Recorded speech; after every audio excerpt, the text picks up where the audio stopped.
Alors, bon matin.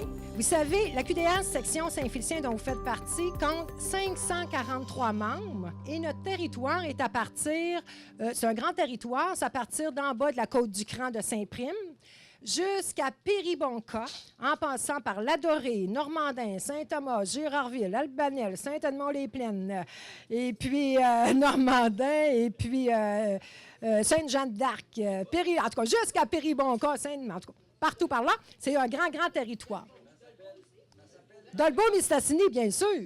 Bon, alors j'ai une pensée du jour que le président m'a laissée. Vous savez, aujourd'hui, la conférence ça va être sur l'Alzheimer. Et la pensée du jour, c'est « L'Alzheimer est un mal qui vole les cœurs, les âmes et les souvenirs. » Alors, c'est tout pour le président que je remplaçais. Maintenant, je suis Sylvie, agente de liaison. Ça me fait plaisir. J'ai quelques informations à vous transmettre, comme d'habitude. Alors, on va commencer par les nouveaux partenaires. Nous avons des nouveaux partenaires parce que la QDR, bien sûr, c'est un organisme, là, on ne fait pas d'argent avec ça, mais on a des partenaires qui sont avec nous, entre autres. Le gros partenaire, c'est la Capitale, l'assurance La Capitale, que vous avez un escompte. Mais là, il vient de s'en ajouter 3 autres partenaires dont j'aimerais là, vous dire. Là, c'est, entre autres, Mme Catherine Harvey, qui est denturologiste. Elle est située à côté du centre médical à Saint-Félicien, denturologiste. D'accord? Ensuite, il y a aussi Mme Isabelle Fortin, qui, elle, est dentiste. Hein, c'est pas pareil. L'autre, c'est denturologiste. Elle, Mme Fortin, elle est dentiste et elle est à Saint-Prime. Puis elle donne également un pourcentage de rabais sur les traitements. Et notre 3e partenaire de cette année, c'est nouveau, c'est Mme Lunette. Mme Lunette, c'est une opticienne d'ordonnance. C'est Mme Cynthia Allard. Elle est opticienne d'ordonnance. Donc, vous allez chez l'optométriste pour aller chercher votre prescription pour votre vision. Et vous prenez par la suite un rendez-vous avec Mme Lunette qui, elle, va vous trouver des belles lunettes vraiment, vraiment, là, beaucoup moins chères que vous auriez payé chez l'optométriste, bien sûr. Parce que quand vous allez chez l'optométriste, là, ils sont obligés de vous donner votre prescription. Même s'ils ne veulent pas, là, ils sont obligés de vous la donner, votre prescription pour les lunettes. Hein? Et là, après, une fois que vous avez votre prescription, vous prenez un rendez-vous chez Mme Lunette et elle vient à Dolbeau. Elle vient à Dolbeau tous les vendredis. D'accord? Et elle vient également à Normandin. Elle vient à Normandin un mercredi matin par mois, au sous-sol de l'église. Mais elle vient également à Saint-Félicien, dans nos locaux de la QDR à Saint-Félicien, en bas de la Caisse populaire, mais il faut rentrer du côté du boulevard Sacré-Cœur. Carnet Santé Québec. Ça, Carnet Santé Québec, c'est un site sur lequel vous pouvez vous inscrire. Carnet Santé Québec, c'est un service géré par la Régie de l'assurance maladie du Québec. C'est gratuit, c'est facile à utiliser, sécuritaire, ça vous permet de prendre votre santé en main. Alors, sur ce site-là, vous pouvez avoir votre liste de médicaments, le résultat de vos examens d'imagerie médicale ou radiographie, également les résultats de vos prélèvements, prise de sang, test d'urine ou autres prélèvements. Et vous pouvez également prendre rendez-vous avec votre médecin de famille. Alors ça, c'est gratuit pour vous inscrire, Carnet Santé Québec. J'ai ici un guide produit par l'AQDR nationale. C'est un guide sur l'intimidation. C'est ça, prévenir et contrer l'intimidation, même chez les personnes aînées. Alors, c'est un guide qui est gratuit, qui est en arrière. Alors, si ça vous intéresse, vous pouvez vous en procurer une copie. Mon nom, c'est Guylaine Thériault. Je suis directrice au développement à la Société Alzheimer du Saguenay-Lac-Saint-Jean. On a des bureaux et des points de service partout, dont un à Dolbeau. On en a un à Saint-Félicien, un à Roberval, Alma, Jonquière, Chicoutimi et la Baie. Mon rôle, c'est vraiment de faire de la sensibilisation. Pourquoi? Parce que la maladie d'Alzheimer a besoin d'être nommée. On a besoin d'en parler parce qu'il ne faut pas que les gens restent isolés avec cette maladie-là. Vous savez, moi, ça fait une 30aine d'années que je travaille au niveau de cette maladie-là et au tout début, dans les années 90, on chuchotait le mot Alzheimer comme si c'était une maladie terrible, une maladie honteuse. Et ce n'est pas du tout le cas. C'est une maladie comme les autres. C'est une maladie qui, évidemment, a des conséquences sur notre vie de tous les jours. Mais lorsqu'on est bien outillé, on peut vivre avec dignité à travers cette maladie-là. Le but de la conférence aujourd'hui, c'était un peu de démystifier ce qu'était la maladie d'Alzheimer par rapport à un vieillissement. Les gens ont peur. Hein, on a toutes peur. Quand on oublie, tout de suite, mon Dieu, je vais-tu développer la maladie d'Alzheimer? Alors, il faut faire attention aussi de ne pas se créer une peur pour rien, mais il ne faut pas non plus minimiser des écarts. Exemple, ça peut être que, vous allez vous promener, puis à un moment donné, vous arrivez dans un endroit, puis vous vous demandez, mon Dieu, mais c'est où je m'en allais donc? Hein? Ça arrive, mais ça pourrait être le lot d'une distraction. Aujourd'hui, on est quand même assez stimulé par toutes sortes de distractions comme le cellulaire, la radio, la télévision, les médias sociaux. On peut être distrait par toutes sortes de choses lorsqu'on exécute quelque chose. Un exemple, vous êtes en train de cuisiner et vous faites des belles galettes. Les galettes, vous les avez tout le temps faites. Ça fait 30 ans que vous faites les mêmes galettes, sont bonnes parce qu'elles sont réclamées. Et une journée, vous vous êtes trompé. Vous avez mis, on va dire, du sucre ou du sel à la place du sucre. La quantité n'était pas pareille. Fait qu'il goûtait très salé. Hein? Puis là, tu dis, bien, voyons donc, c'est que j'ai fait là. Mais peut-être que quand vous étiez en train de faire vos galettes, vous étiez en train d'écouter une émission qui vous intéressait, vous avez eu 2-3 téléphones, et puis là, il y a quelqu'un qui est rentré dans la maison, qui a sonné à la porte, puis là, vous avez dit, voyons ce que je t'ai rendu, moi, dans ma recette, j'ai été dérangée dans mes affaires. Ça, là, ça arrive à tout le monde, OK? On ne s'inquiète pas pour ça.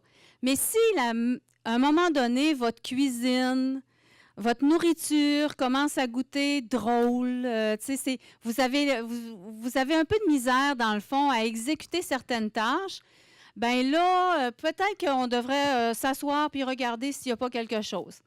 La maladie d'Alzheimer, ça ne se diagnostique pas comme ça en disant, ben oui, j'ai des pertes de mémoire. Pas du tout. C'est une maladie qu'on doit encore aujourd'hui diagnostiquer par critères d'exclusion. Donc, il y a d'autres choses qui peuvent provoquer des pertes de mémoire. Par exemple, un diabète non contrôlé. Ça peut provoquer des pertes de mémoire. Si vous avez une carence en vitamine B12, alors c'est important que lorsque vous avez un doute, vous dites, moi, là, j'ai des écarts.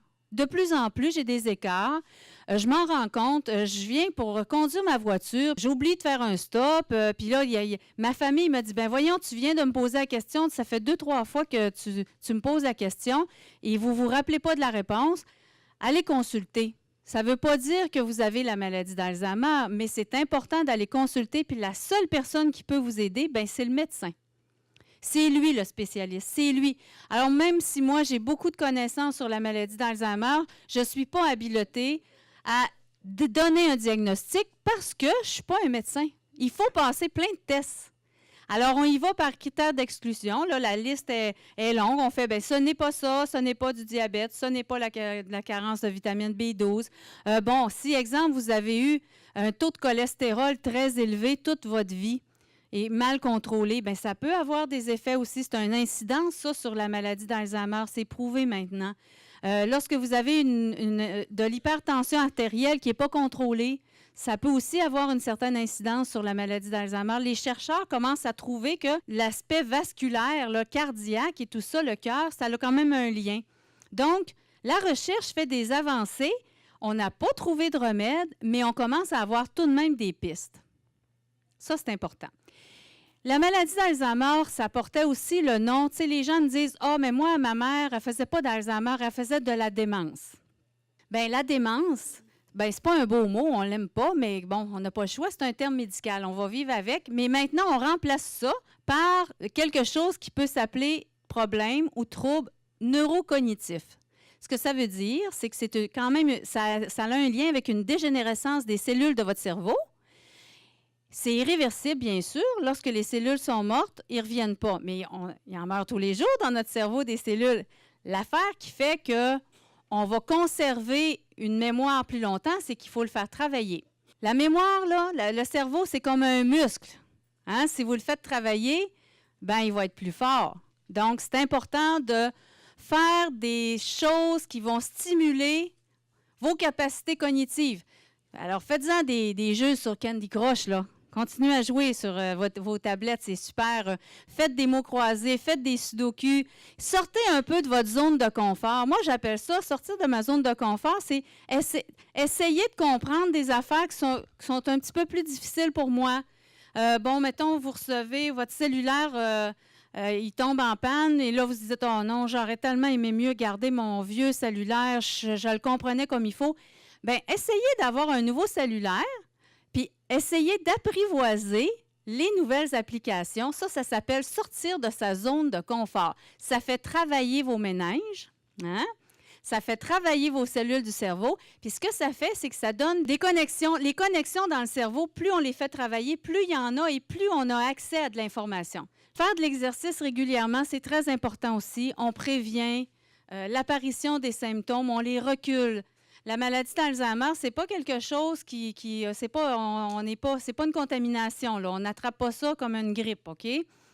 Donc, il y a des facteurs d'hérédité, il y a des facteurs familiales, et c'est bien évident que les personnes qui sont le plus touchées, ce sont les personnes de 65 ans et plus.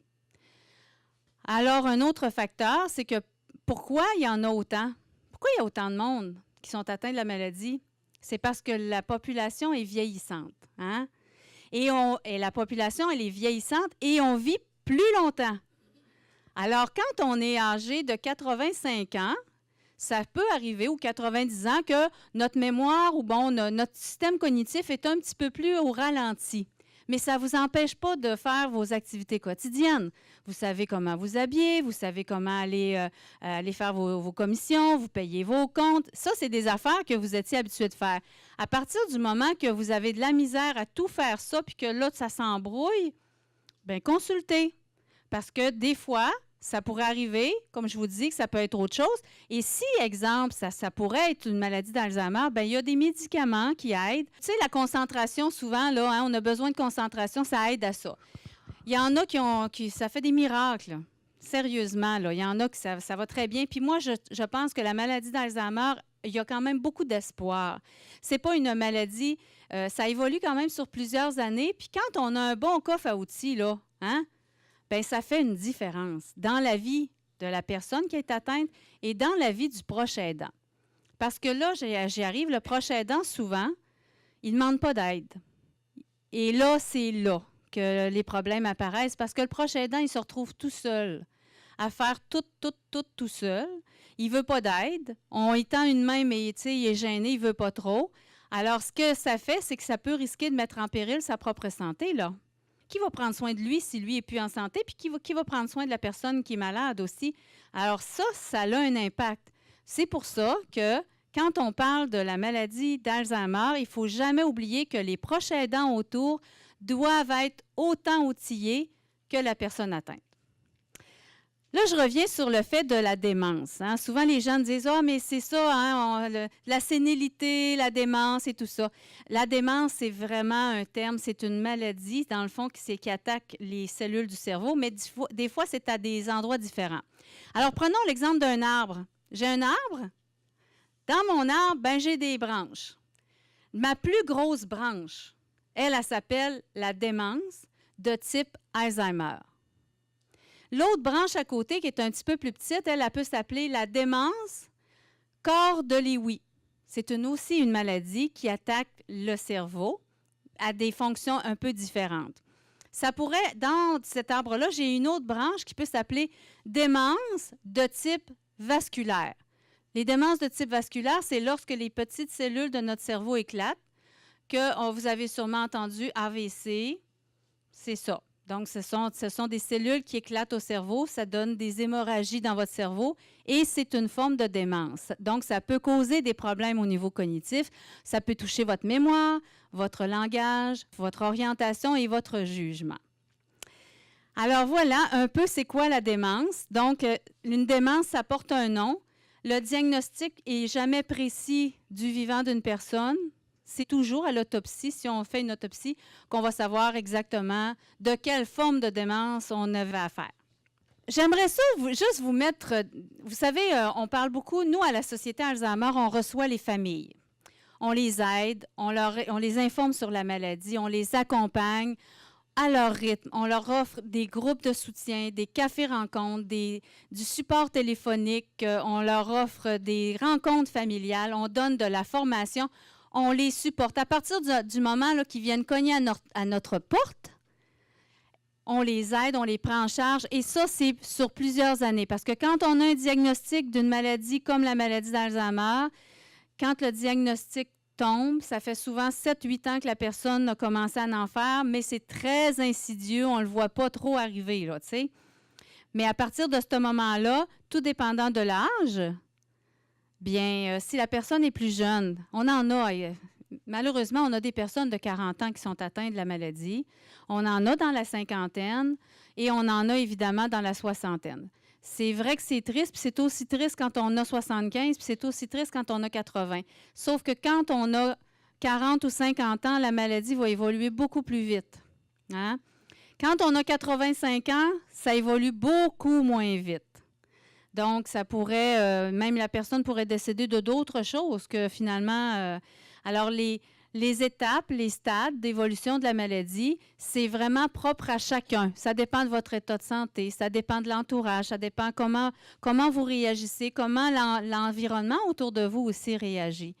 Alors ça, c'est important. Les proches aidants, j'ai de la documentation aujourd'hui.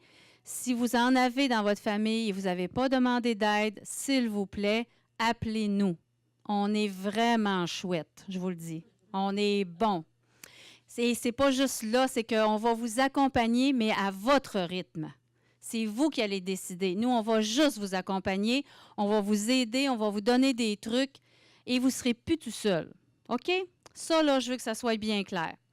L'autre chose, j'aimerais ça vous mettre un peu dans les bottines d'une personne qui souffre de la maladie. Souvent, les gens disent « c'est épouvantable, c'est épouvantable, elle n'est plus capable de s'habiller, elle n'est plus capable de manger, elle n'est plus capable de conduire sa voiture, elle n'est plus capable de parler, on y parle, puis elle ne nous répond pas, elle n'est pas là. » Vous savez, ça, là, ça n'arrive pas comme ça, là, du jour au lendemain.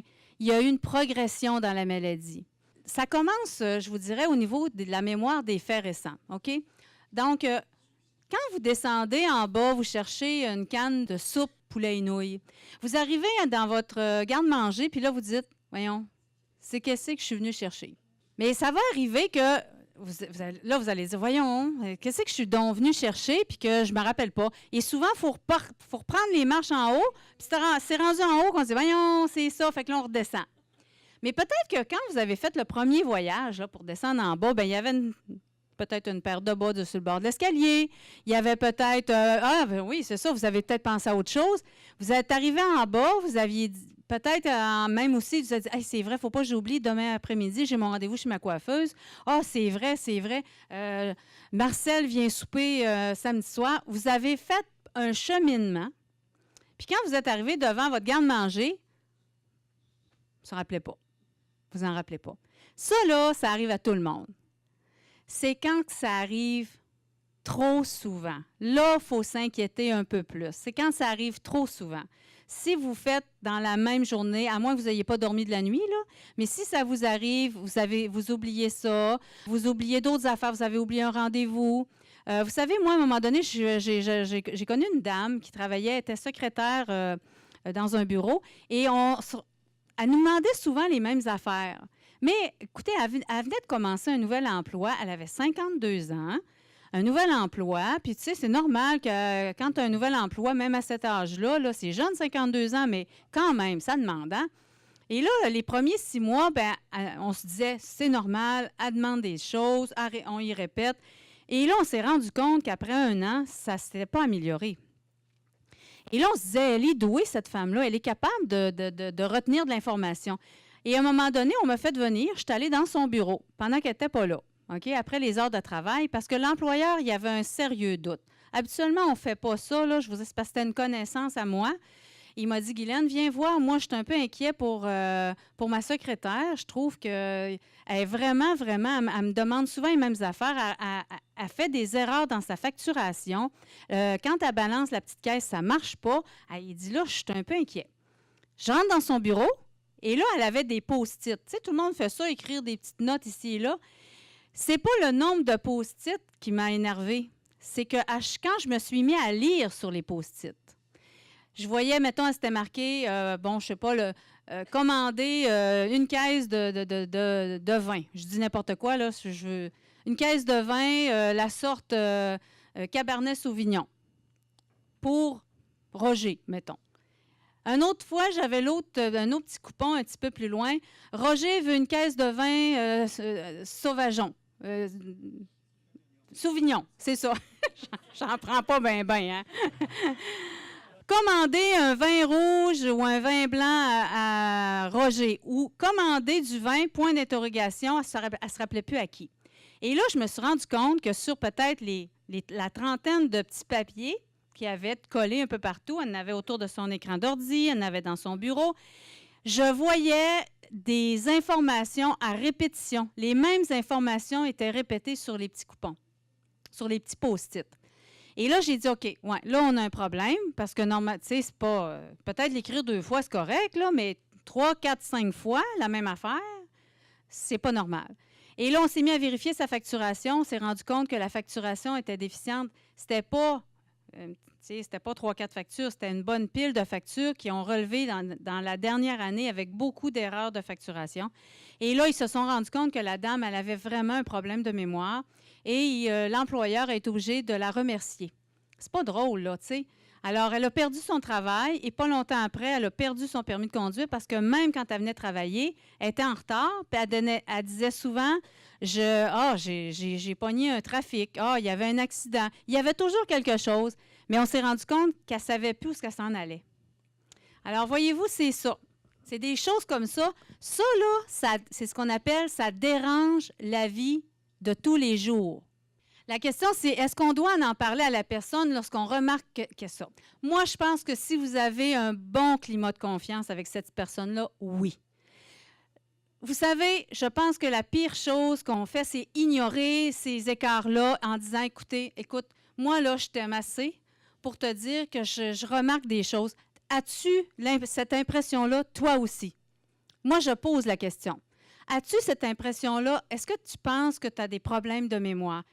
Et la personne va peut-être au début avoir un effet de protection, parce que vous savez que la mémoire, tout ça, les choses qui concernent notre vie tous les jours, ça touche, ça heurte notre dignité. Voyons donc, je suis capable. Demandez à un petit enfant de 3 ans de l'habiller, il va dire hey, « je suis capable ». Bien, une personne aînée, là, que tu veux faire ces choses à sa place, elle va dire « hey, je suis capable ». Hein? Alors moi, je pense que oui. Aujourd'hui, on parle assez de la maladie d'Alzheimer pour être capable de dire à une personne qu'on aime, que ce soit votre père, votre mère, votre conjoint, votre frère, votre soeur, mais assurez-vous d'avoir un bon lien de confiance. Il faut que cette personne-là ait confiance en vous. Si vous avez tendance à vous ostiner ou à tous les soupers, donnez un job à un autre. C'est important, OK? Plus le climat de confiance est là, plus la personne va se laisser un peu guider par vous parce que souvent les gens ont peur, ils ont très, très peur. On voit toujours le côté sombre de cette maladie-là, alors que je vous rassure, on peut tellement bien vivre avec cette maladie-là. La personne, là, quand elle a le diagnostic, c'est un choc, elle le sait, là, OK? Elle sait qu'elle a des écarts, elle dit, bon, ben j'ai la maladie d'Alzheimer. Vous savez, on vient de faire un reportage avec une dame, là. Elle l'a dit à la télévision, elle dit, écoutez, elle dit, moi, ça a commencé dans un voyage, puis elle dit, je me suis rendu compte que ça ne fonctionnait pas. Puis elle dit, oui, j'ai la maladie d'Alzheimer, mais je me laisse guider. J'ai une autre madame qui m'a dit, moi, j'ai la maladie d'Alzheimer, mes enfants le savent, et je le sais, puis quand je vais magasiner, puis que j'ai peur, là, je leur dis, moi, j'ai la maladie d'Alzheimer. C'est que si je fais de quoi de pas correct, dis-le-moi. Aide-moi. Hey, ça, c'est quelque chose, hein? Mais pourquoi on aurait peur de le dire, dans le fond? Vous savez, il y a 30 ans, les familles, écoutez, quand je vous dis qu'on chuchotait le mot Alzheimer, c'était « Non, je ne veux pas entendre ça. » Et je leur disais, dites-le. Les gens qui sont autour, lorsque votre conjoint, là, il fait des choses un peu étranges, hein, parce qu'on dit « il est sorti en plein hiver en bobette. Il est-tu fou, lui, là? » C'est parce que la maladie a touché son jugement. Il n'était pas capable de savoir vraiment qu'il faisait froid dehors. Ça s'est perdu là, dans sa mémoire, dans son acquis. Donc, quand on est informé, quand les voisins le savent, bien moi, la première chose que les voisins faisaient, c'est on va aller l'aider.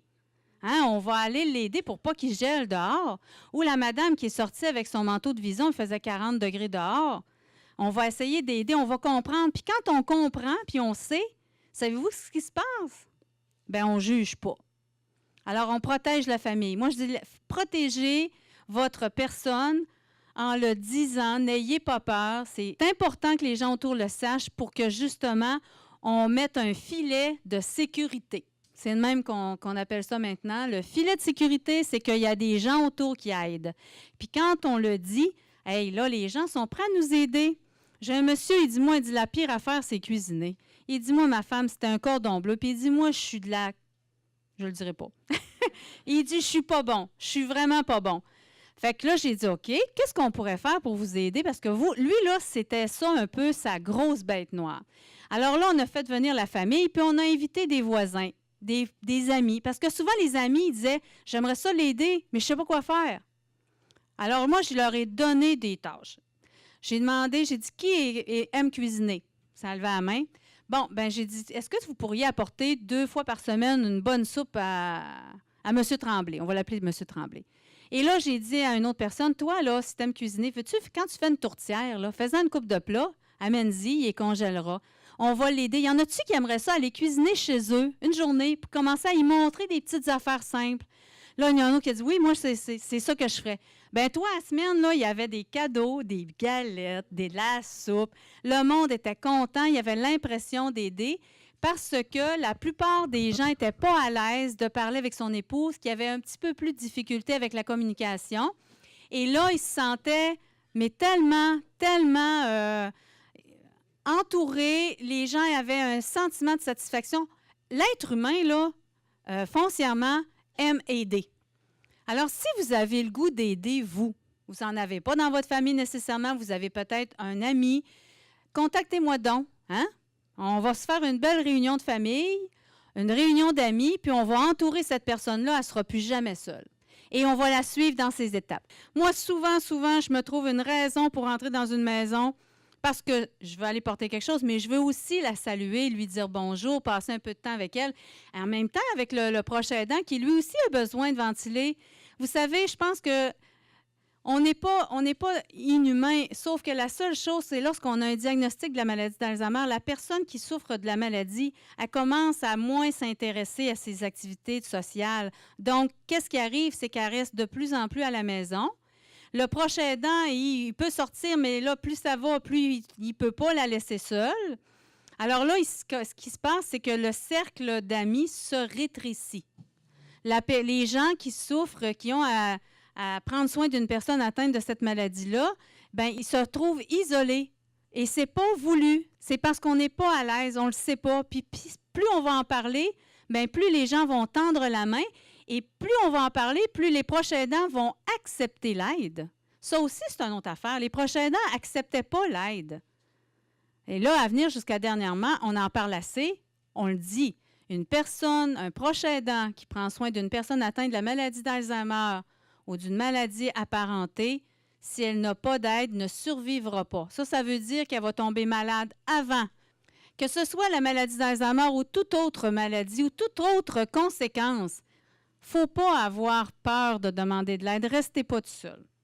Demain matin, on me diagnostiquerait une maladie d'Alzheimer, je vais préparer mon entourage. Puis c'est vrai, là, parce qu'on est capable de vivre bien, on est capable d'avoir... Et il y a des étapes à cette maladie-là. Tu sais, on a le stade léger, où on est encore capable de faire plein de choses. Ensuite, arrive le stade modéré, où là, c'est plus difficile un petit peu. La personne a plus besoin d'être guidée. Pas de faire les choses à sa place, d'être guidée. Et qu'est-ce qu'on fait? Là, le monde me dit, ouais, c'est quoi ça? Qu'est-ce que tu veux dire? Un exemple. Si vous êtes dans la maison, parce que vous savez qu'une personne qui souffre en stade modéré va souvent répéter la même question. Puis c'est pas parce qu'elle veut vous tomber ses nerfs, c'est qu'elle s'en rappelle vraiment pas. L'information ne rentre plus. Elle va vous demander où c'est qu'on va, parce que là, on est en train de s'habiller. Elle va vous dire où est-ce qu'on va. Vous allez lui dire, on s'en va magasiner. Ou on s'en va chez Isabelle, on va manger chez Isabelle. Ah, OK, on va chez Isabelle. 2 minutes plus tard, elle va dire, où c'est qu'on va? Alors là, la personne va dire, ben tu le sais, je te l'ai dit, on va manger chez Isabelle, là. On s'en va souper chez Isabelle, prépare-toi, là. Alors, le proche aidant, là, il est en train de se vider de son énergie à répondre 20 fois la même question. Nous autres, on va lui donner full truc. Parce que la personne qui s'habille, elle ne se rappelle vraiment pas. L'information, c'est comme si elle rentrait ici dans l'oreille, là, puis elle ressortait automatiquement. C'est ça que ça fait, la maladie d'Alzheimer. Ça ne stocke plus. L'information, on ne peut plus l'emprisonner, l'emmagasiner. Donc, la personne a besoin. Puis quand on n'y répond pas, ou si on n'y répond pas bien, elle va devenir anxieuse. C'est comme si moi, tout d'un coup, je me mettais à vous parler en espagnol ou en chinois ou en allemand. Vous allez dire, hein, on ne comprend pas qu'est-ce qu'elle dit. Ça n'a pas de bon sens. Et puis, c'est comme si on entendait un gros boom, là, une explosion ici à côté. Je perdrais toute votre attention. Par contre, vous, une fois qu'on a su c'est quoi le boom, on va voir, on va dire, OK, c'est une explosion, c'est parce qu'ils font du dynamitage, on comprend. Vous, là, vous avez la capacité de décoder ça. Et votre anxiété, votre peur va s'éliminer, vous avez trouvé la raison.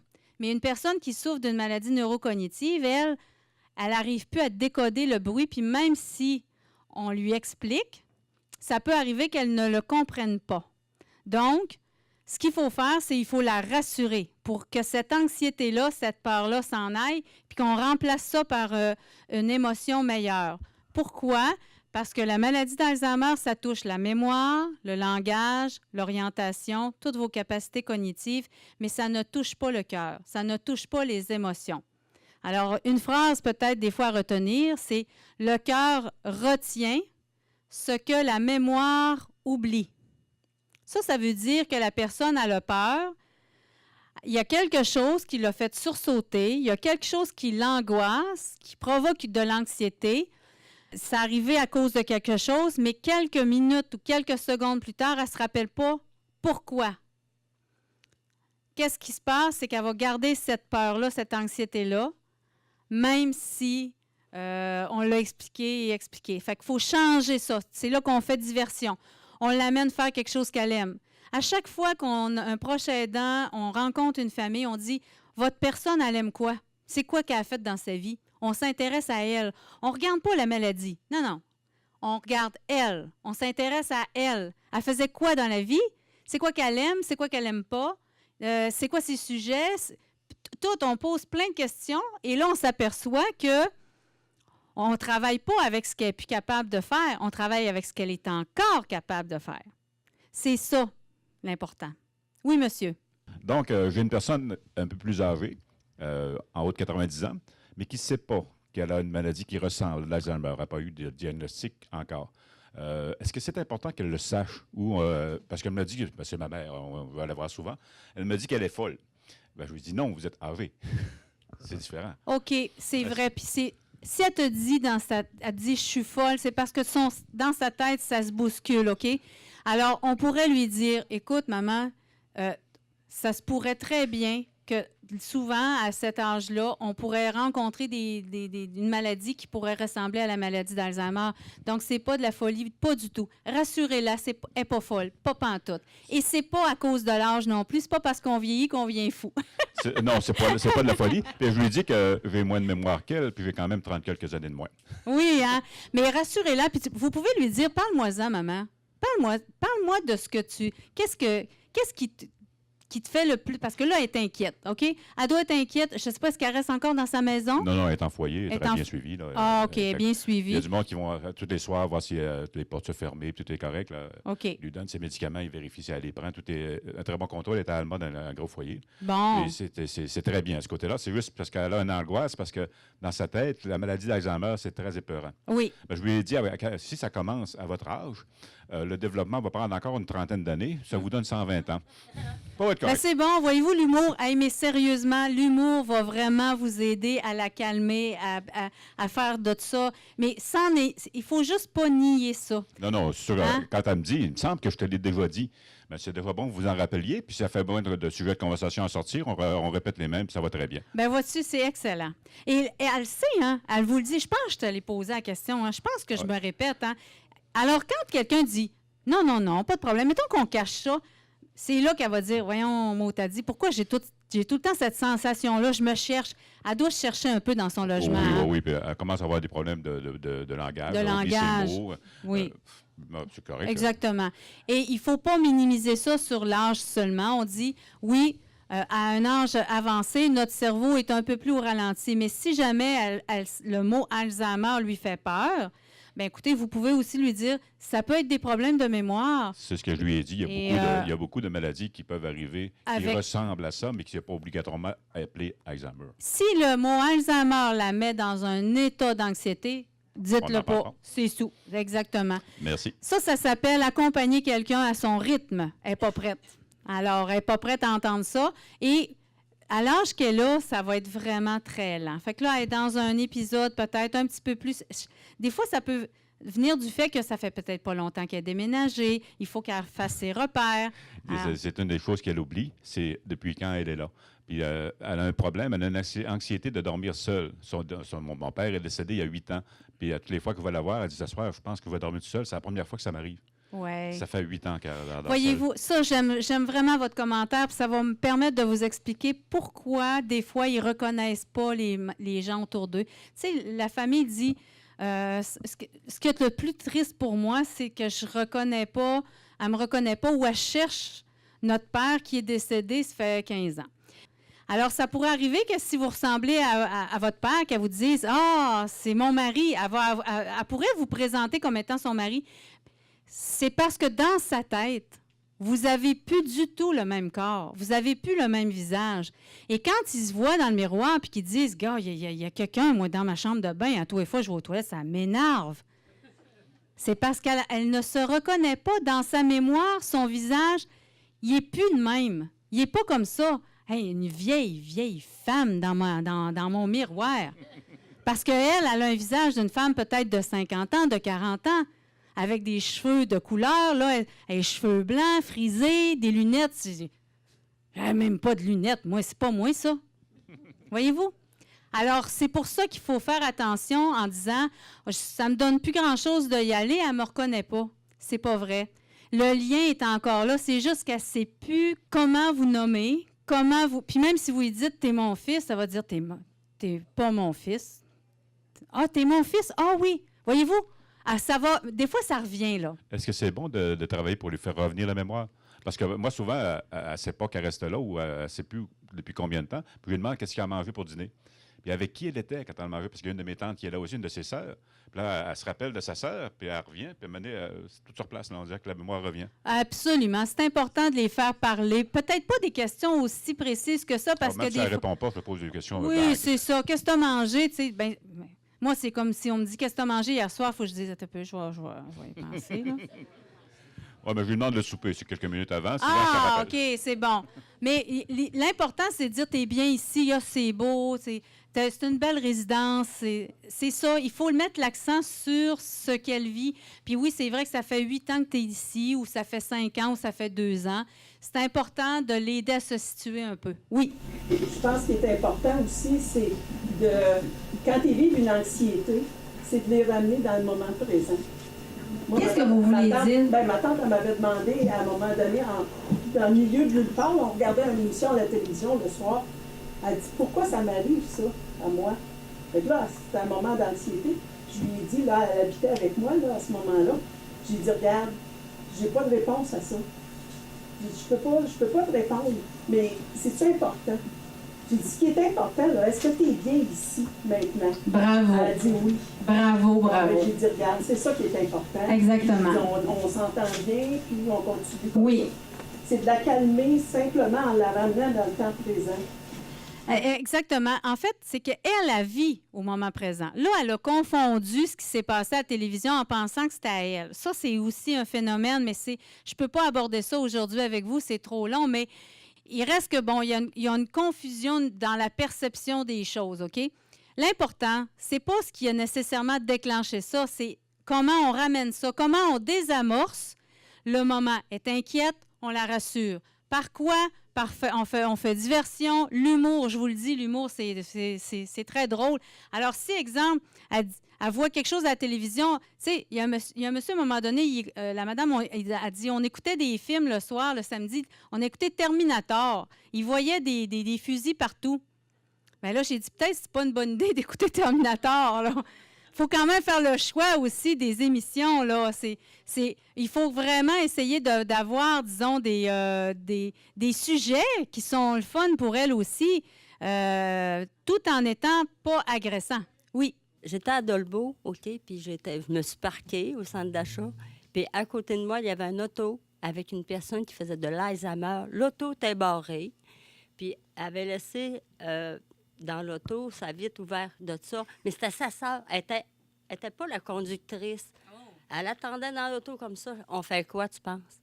Là, la personne a dit, je veux sortir, j'ai chaud. Il faisait chaud, il faisait comme 32 dehors, puis grosse chaleur l'été. Hey, j'étais avec 2 autres amis, on l'a sorti de l'auto, on a réussi à débarrer la porte. Là, on dit, on fait quoi avec la personne là, qui est toute seule dans l'auto puis qui fait de l'Alzheimer? Tu sais, on le voyait, là, qui était mal pris. La madame a dit, je vais aller chez nous. Mais là, c'est où chez vous? C'est assez embêtant. Mais c'est parce que sa soeur l'avait laissé dans l'auto. Elle était partie faire une commission. Yes. OK. Bien, de toute façon, là, vous y avez porté secours, OK? Vous l'avez rassuré, ça, c'était la bonne chose à faire. Après ça, il faut chercher la personne ressource, c'est ça. C'est dommage. Moi, je ne ferais pas ça, là. Sérieusement, on ne les laisse pas. Parce que là, vous savez, la madame qui est assise, là, elle veut sortir de là parce qu'elle ne se rappelle pas ce qu'elle fait là puis comment ça fait qu'elle est enfermée là. Alors, c'est mieux, à ce moment-là, de l'amener avec nous ou encore demander une aide à la maison pour que quelqu'un reste avec elle pendant que vous allez faire des commissions. Ça se fait, ça aussi, quand on peut le faire. Mais si la personne ne peut pas rester seule, amenez-la avec vous. Prenez votre temps, par exemple. Donnez-vous pas 15 minutes pour faire 3 commissions, là, ça marchera pas. Et des fois, les proches, là, ils s'en rendent pas compte à quel point la personne qui est atteinte d'une maladie comme ça peut être en détresse. C'est vrai. Leur détresse, c'est pas palpable, ils ne peuvent pas le dire comme nous autres. Quelqu'un qui s'inquiète d'une personne, on lui demande « parlez-moi-en ». Il y a des fois, les familles, surtout on voit ça en résidence, la madame, elle cherche ses enfants. Elle a 85 ans. Elle cherche ses enfants. Pas ses grands-enfants, ses petits-enfants, les enfants de 7-8 ans. Puis là, elle dit « bien, il faut que je m'en aille chez nous. Moi, là, les enfants vont arriver de l'école, je ne suis pas là. Il faut que je m'en aille. Laissez-moi m'en aller chez nous. » Alors là, le personnel, ce qu'il y a à faire, c'est pas de dire, ben non, vos enfants. Elle n'est plus capable de comprendre ça. Alors, ce qu'il faut faire, c'est embarquer dans son jeu et lui dire, parlez-nous-en donc de vos enfants. Puis on peut lui dire, OK, ben les enfants, vous avez du temps encore, c'est pas l'heure de l'autobus. Et on fait une diversion qu'on appelle. On essaye de lui faire quelque chose qu'elle aime pour faire oublier ce moment-là. Ces épisodes-là, ça va revenir, hein? Ça ne part pas de même tout de suite, mais après un certain temps, ça part. Plus on a de l'éducation, plus les gens ont de la scolarité, plus le cerveau va être en mesure d'avoir plus de facilité avec les connexions, les synapses, OK? Si on a un peu moins d'éducation, ça va être plus difficile un petit peu. Ça, c'est prouvé scientifiquement. Les gens qui ont eu un certain nombre d'années de scolarité vont avoir... le cerveau va... C'est comme, je vous dirais, c'est un cerveau qui est musclé. Plus musclé que quelqu'un qui a un cerveau un peu moins musclé. C'est pour ça que tantôt, je vous disais, sortez de votre zone de confort, musclez votre cerveau. Oui, monsieur. Est-ce qu'on aurait le droit, quand on s'occupe d'une personne souffrant d'Alzheimer, est-ce qu'on aurait le droit de refuser une sorte de traitement? Je donne comme exemple. À un moment donné, le médecin prescrit que ma mère, en 4 heures, il fallait qu'elle prenne 1 gallon là, d'un liquide, je ne me rappelle pas, mais un gros gallon, là, en 4 ou 5 heures. Donc, tu arrives pour faire boire ça, ben, j'ai pas soif.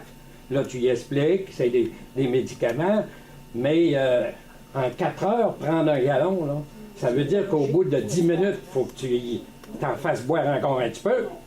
Ben, elle n'a pas soif encore. Hein? Puis là, il faut que tu lui expliques.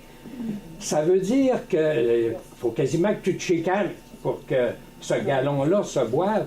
Est-ce qu'on a encore besoin, c'est quand la personne passe 80 ans, d'écouter le médecin qui prescrit un test là, pour ça? Ça, là, ça doit dater, hein, ce que vous dites là, hein? Ça date, ben, Dernièrement? Il y a une quinzaine d'années. OK. C'est sûr que maintenant, la médecine, les médecins sont beaucoup plus au courant maintenant des conséquences de la maladie d'Alzheimer, autant chez la personne que chez le proche aidant. Je pense qu'il faut vraiment leur en parler. La maladie, lorsque on a un doute, on a de la peine. Lorsque le choc de diagnostic arrive, on a de la peine. Et là, on est complètement désorganisé parce qu'on se dit, mon Dieu, qu'est-ce qu'on va faire? Comment ça va se passer? Parce que là, on a peur. Vous savez, le proche aidant, lui, dans sa tête, il faut qu'il se dise, mais il faut que je la prenne en charge. Comment je vais faire pour tout faire ça? Parce que c'est vrai qu'on en parle beaucoup, mais on est aussi témoin de ce que ça a comme conséquence. Fait que c'est comme... C'est difficile de dire « Oh, on va prendre ça un jour à la fois ». Non, non. Quand le diagnostic tombe, là, sérieusement, les états de détresse, c'est vraiment... c'est d'une personne à l'autre avec la situation qu'elle vive. On a une madame présentement, elle reste dans une belle résidence, elle est bien entourée, mais sa fille est aux États-Unis, puis son fils est à une autre place. Ils appellent régulièrement. Eux autres sont dans une détresse différente parce qu'ils sont loin. Ils ne sont pas capables. Là, sa fille est venue passer une semaine la semaine dernière. Elle est venue nous voir. Elle nous l'a confié complètement, mais elle peut nous appeler 4 fois semaine pour voir comment ça va.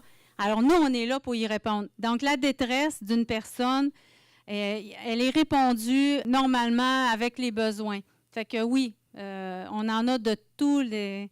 On a qui arrivent bien fâchés. C'est fâchant aussi recevoir un diagnostic comme ça. Ça peut choquer quelqu'un et dire « Non, c'est sûr que c'est pas ça qu'elle fait. Voyons, il y a des bouts, elle est super, là. » Mais qu'est-ce qu'on dit à quelqu'un qui dit « Ben là, si je récupère pas mon permis de conduire, regarde, je ne serai pas longtemps là. » Là, comme des menaces de suicide. Qu'est-ce qu'on peut répondre à ça? D'un, c'est sûr que la personne... là, vous allez être à l'écoute. Si cette personne-là vous répète ça régulièrement, il y a des petits trucs. Ça, je vous suggère, si vous avez vraiment une peur quelconque sur ça, puis ben, vous pouvez nous appeler à la société, mais ça se peut qu'on vous réfère aussi à des gens plus spécialisés que nous au niveau du suicide. Mais je vous dirais qu'en général, la personne est en choc. Elle aussi a vu un deuil, là, elle a perdu son permis de conduire. Perdre son permis de conduire, là, c'est quelque chose, là. Alors oui, elle vit un deuil. Alors, la plupart vont avoir ce genre de discours-là. Je vous dirais qu'il faut les surveiller. Puis quand il y a vraiment un danger, bien là, il faut vraiment s'occuper d'elle. Ça, il y a des ressources, on peut vous aider. Appelez-nous, puis on va vous diriger. Mais c'est clair que... Oui, elle est en détresse, mais c'est normal, là, c'est vrai. Oui, monsieur. Un petit commentaire là-dessus. Depuis quelques temps, il y a un service d'autobus taxi qui est dans la région ici qui peut aider à ça. Ça donne une réponse à donner des personnes qui vont perdre leur permis. Oui. Il dit, on a un service maintenant pour ça. Oui. Donc, ça va te garder ton autonomie comme était avant ou presque. Absolument. Puis vous savez, il y a des femmes qui perdent leur permis, il y a des messieurs qui perdent leur permis, puis ils n'ont pas toutes la même attitude. C'est pas tout le monde. Hein? Il y en a qui disent « Oh, moi, de toute façon, je suis écœurée de conduire. » Bon, ça a réglé le problème. Il y a un monsieur qui dit « Oh, ben de toute façon, mon char est vieux. » C'est pas pire que ça. Il dit, mon gars va venir m'amener, ma femme à conduire. Bon. Il y en a qui prennent bien ça pareil, parce qu'ils savent ce qui s'en vient. Ils voient venir ça un peu, là. Mais le fait de donner des solutions ou d'apporter du réconfort autour, oui, ça aide. Peu importe la situation, ça va aider. Il y a une madame, elle disait, moi, mon mari, là, il est tout le temps en train de parler de son char. Il veut s'en aller, il est fâché. Donne-moi mes clés. Fait que moi, j'ai dit, ben donnez-y les clés, mais enlevez la batterie. Fait que là, et le monsieur a même de la difficulté à débarrer la porte. Fait que barrer les portes, puis il va avoir de la difficulté à débarrer les portes, puis à un moment donné, ça va... Il va comme ça, il y a une certaine résilience là, qui arrive, une certaine... il va changer de trail, comme on dit, là. Il va changer d'autres choses. Mais c'est des solutions. On n'a pas de recette miracle, vous savez, hein, mais on a beaucoup de, peut-être des petites solutions, des petites choses qui pourraient être pratiques. Oui, madame. Moi, je me demande si les recherches médicales permettent de ralentir la progression de la maladie, jusqu'où ça peut aider, puis est-ce qu'il y a des données qui disent, là, oui, tel médicament, ça permet... Mais il y a un premier médicament qui s'appelle l'Aricept. Ce médicament-là, lui, il aide, dans le fond, il apaise les symptômes. Donc, quelqu'un qui commence à développer la maladie d'Alzheimer au tout début, ce médicament-là va ralentir les effets cognitifs plutôt négatifs comme la mémoire, la concentration. La personne va garder une bonne autonomie. Il y en a, par contre, que, comme n'importe quel médicament, ça pourrait arriver qu'il y ait trop d'effets secondaires puis ils ne peuvent pas les prendre. Mais il n'y en a pas de médicaments qui soignent totalement la maladie. La recherche essaye de trouver la cause. Et oui, on essaie, écoutez, moi, des recherches, là, j'en reçois pas moins qu'une à 4 par semaine. Donc, des fois, ça a de l'allure, des fois, ça n'a pas. Fait que, tu sais, c'est... Mais, chose certaine, il y a beaucoup d'efforts qui est mis là-dessus. Beaucoup, beaucoup, beaucoup. Si une personne se rend compte qu'elle fait de l'Alzheimer, est-ce qu'elle peut demander l'aide à partir, l'aide à mourir? Ah, ça, c'est un gros débat, hein, l'aide à mourir. C'est compliqué. Oui. L'aide à mourir, bien ça, c'est compliqué parce qu'à partir du moment que vous n'êtes plus apte, il faut le demander avant, mais c'est quand est-ce qu'on coupe ça, là? Tu sais, la personne est rendue dans son évolution. Bon, OK, elle est rendue, disons, en CHSLD, elle est alitée. C'est quand est-ce qu'on met une fin à ça? C'est très compliqué. Je vous dirais là, que les politiciens, là, ils se débattent dans ça, là, puis je pense pas qu'on va voir arriver quelque chose de sitôt. Pas de sitôt. Pour l'avoir vécu, c'est quelqu'un qui est à l'extrême, il en a absolument besoin. Non, ça peut pas. Ben, moi, je pense que ça devrait être ça, mais comme c'est compliqué, le cerveau, c'est complexe. Hein? Des fois, je dis ça, là, si on pouvait lever la calotte puis aller voir, là, puis dire « Ah, ben oui, mais cette zone-là est encore super. » Ça veut dire qu'elle a connaissance de plein d'autres affaires. On ne peut pas faire ça. Donc, il faut peut-être se positionner en tant que société en disant « Qu'est-ce que nous, on veut? Qu'est-ce que vous voulez? » À partir du moment que vous allez pouvoir décider là-dessus, puis qu'il y aura une loi. Moi, ce que je peux suggérer personnellement, que j'ai fait, là, c'est quand vous faites votre testament, vous faites votre mandat d'inaptitude. Exact. Là. Oui. Dans le mandat d'inaptitude, même si vous n'avez pas de doute d'Alzheimer, même s'il n'y a même pas de signe, prenez la décision de l'inscrire. Comme ça, celui qui est mandataire pourra prendre une décision. Oui, mais lui, il va prendre la décision quand, comment. C'est ça l'affaire. À quel niveau? Tu sais, je veux dire, moi, si je m'aperçois que mon proche, c'est moi qui est mandataire, mon proche, il ne reconnaît plus personne, il a de la difficulté à marcher, puis là, je dis, bon, ben ça va se terminer cette semaine. Mais c'est ça, il faut... OK, oui. Je vais répondre à votre question sur l'hérédité. Oui. En fait, le facteur héréditaire... Là, je ne vais être pas fine. Là. Ce que je vais vous dire là, c'est parce qu'ici, dans la région du Saguenay-Lac-Saint-Jean, c'est comme une région qui est un peu microclimat parce que, vous savez, c'est une région éloignée. Et de par le fait qu'il y a eu, tu sais, on ne se le cache pas, ici, il y a quand même, il y avait un taux de maladie orpheline plus élevé de par les mariages, exactement. Alors, ici, au Saguenay-Lac-Saint-Jean, ce n'est pas nécessairement beaucoup plus élevé qu'ailleurs, mais il y a quand même un petit phénomène d'hérédité un peu plus important du fait que, c'est ça, les souches familiales. Alors, quand on en a un dans sa famille, c'est l'incidence familiale, donc vous êtes à risque. Mais quand il y en a plusieurs, bien, il y aurait probablement un phénomène génétique, sans être nécessairement héréditaire. Ça serait peut-être, dans le fond, c'est la combinaison du papa et de la maman, là, qui ont donné à l'enfant un gène qui pourrait, et on est à 40 à 60 % plus à risque de développer la maladie d'Alzheimer quand on en a dans sa famille. Oui, la dame que je parlais tout à l'heure, ses deux sœurs font également d'Alzheimer. Il y en a une qui est décédée, puis il y en a une autre qui est en CHSLD. Mais est-ce que quand tu vois tes 3 tantes qui en font, ta mère et tes tantes, est-ce que toi, tu peux aller passer un examen qui va dire que oui, tu portes un gène d'Alzheimer ou quelque chose? Bien, vous, là, dans votre cas à vous, là, vous pourriez peut-être faire partie d'une étude, d'une recherche, OK? Parce qu'ils cherchent souvent des familles où il y a vraiment, là, écoutez, il y a une prédominance chez la femme. Bien, vous le savez d'ailleurs, hein, il y a plus de femmes atteintes de la maladie que d'hommes. Il y aurait peut-être un facteur hormonal lié à ça, et c'est l'âge aussi. Les madames, bien, ils vivent plus longtemps. Vous avez, puis le pourcentage des proches aidants, c'est les femmes aussi. 72 % des proches aidantes sont des femmes. Ici, dans la région, on compte plus de 4000 personnes atteintes de la maladie d'Alzheimer au Saguenay-Lac-Saint-Jean. Et ça, c'est à part ceux qui n'ont pas encore été diagnostiqués. Là, on ne se fait pas peur avec ça, mais on sait que dans les 15 prochaines années, le défi va être grand, ça devrait doubler. Le nombre de personnes atteintes va doubler.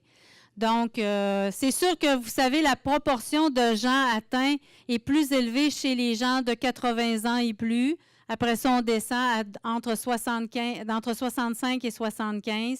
Et on a aussi un pourcentage de gens de 65 ans et moins.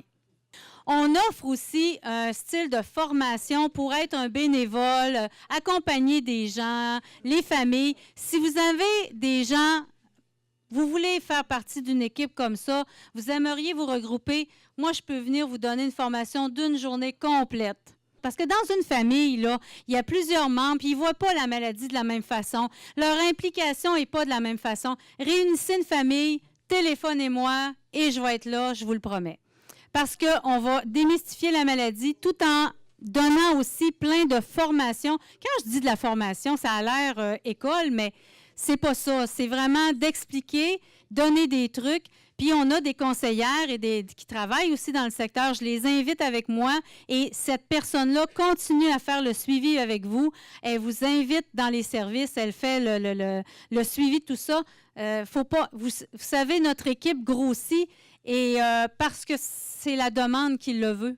Je vous ai apporté, c'est les 10 signes précurseurs. C'est des beaux dessins, ça va vous donner un indice. Si vous avez plusieurs symptômes là-dedans, là, allez voir un docteur, OK? Ça va vous aider, puis ça va vous aider peut-être aussi à comprendre quelqu'un de votre famille qui pourrait avoir des petits symptômes comme ça. La Société Alzheimer, comme je vous dis, on a un bureau à Dolbeau-Mistassini, on a un bureau à Saint-Félicien, on a un point de service à Roberval. Téléphonez au bureau central, gênez-vous pas, OK? Appelez-nous. Ça va nous faire plaisir. La Société Alzheimer est là pour vous. Alors, si vous voulez nous aider, encouragez-nous dans nos activités de financement. Faites un don. C'est toujours apprécié.